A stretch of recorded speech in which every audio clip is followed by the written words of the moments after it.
l'intérêt du BAFA, c'est que c'est un diplôme qui permet d'entrer dans la filière socioculturelle en particulier, mais qui dispose aussi de certaines formations complémentaires dans le domaine sportif, et donc c'est une entrée.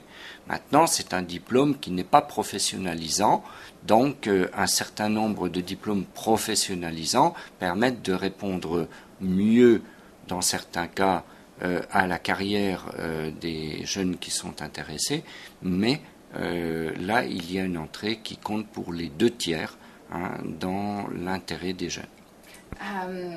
Des formations professionnalisantes qui arrivent aujourd'hui et qui sont accessibles à travers des contrats d'aide à l'emploi. Pouvez-vous nous donner des précisions?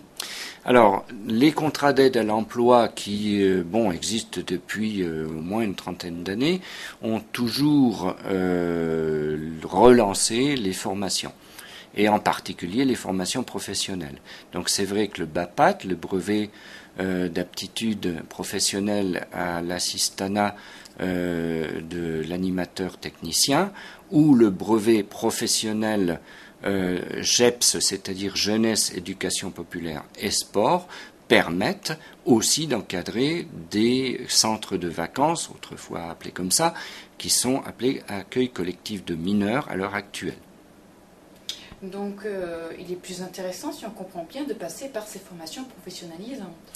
C'est selon les cas, les diplômes nouveaux et les dispositions de jeunesse et sport permettent à chacun, en fonction de son expérience et aussi de la volonté de faire évoluer son accès professionnel dans les 3 à 5 ans à venir, correspondent à un choix tout à fait personnel.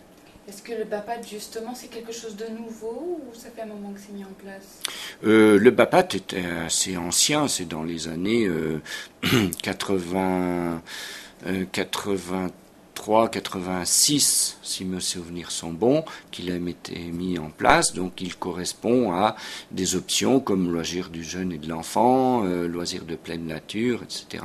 Et donc qui permettent une grande ouverture, mais c'est un diplôme qui ne permet pas de fonctionner en autonomie complète.